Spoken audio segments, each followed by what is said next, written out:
Pastor Matthew Stuckey here, and in this video I want to talk to you about wife beating in the Quran.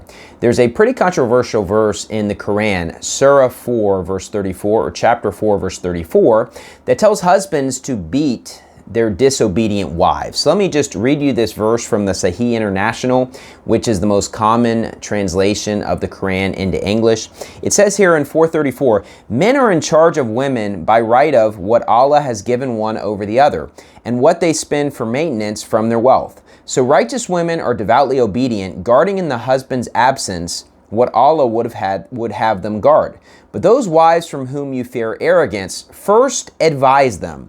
Then if they persist, forsake them in bed, and finally strike them. But if they obey you once more, seek no means against them. Indeed, Allah is ever exalted and grand. So it says first, advise wives or rebuke wives, correct them, then forsake them in bed, and then you strike them or beat them. Now, the defense I've always heard from Muslims in regard to this verse is that the implication in the verse is that when you beat your wife, when you strike your wife, you do it in a gentle way such as this. No, honey, don't do that. You need to listen to me. Like you would do to a very young child where you're just trying to give a slight correction without actually causing any sort of pain. But there's two major problems with this justification by Muslims. The number one is that there's progressive punishment in this verse. It says first you advise them. Advising them meaning you correct them. Advising them meaning you rebuke them. You tell them that they are wrong. Then you go to another level, you say you forsake them in bed. And so of course, when you're raising kids, if they do something wrong, you punish them. And if they do it again, you punish them to a greater deal. And so you forsake them in bed, that's step number 2. And then number 3, you strike them. Well, it wouldn't make any sense to forsake them in bed and then go, no, honey, don't do this. Obviously, in this verse, you're looking at progressive punishment that is getting worse and worse. So obviously, when it's saying strike them, it's not just a little love tap or gentle tap. It's actually saying to beat your wife if she's disobedient and cause her to obey you out of fear.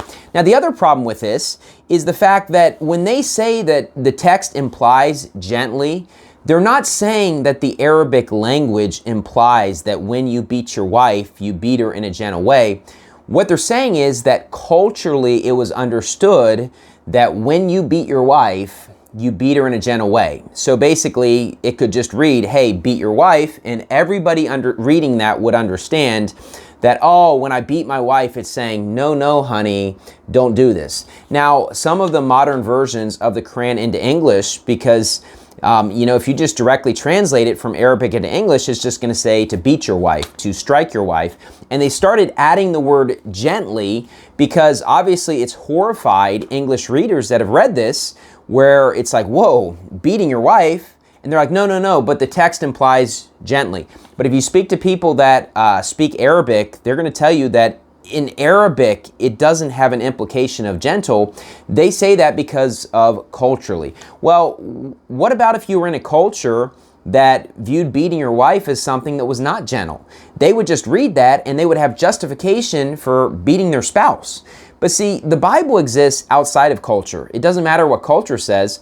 The Bible exists on its own. And so the idea that the Quran can only exist in a certain culture where people understood that shows that it can't be the word of God because it's not universal to all people. No, it clearly says in Surah 4 verse 34 to beat your wife if she's disobedient, but you're never going to find anything like that in the word of God, the true word of God, the Bible. Thank you and God bless.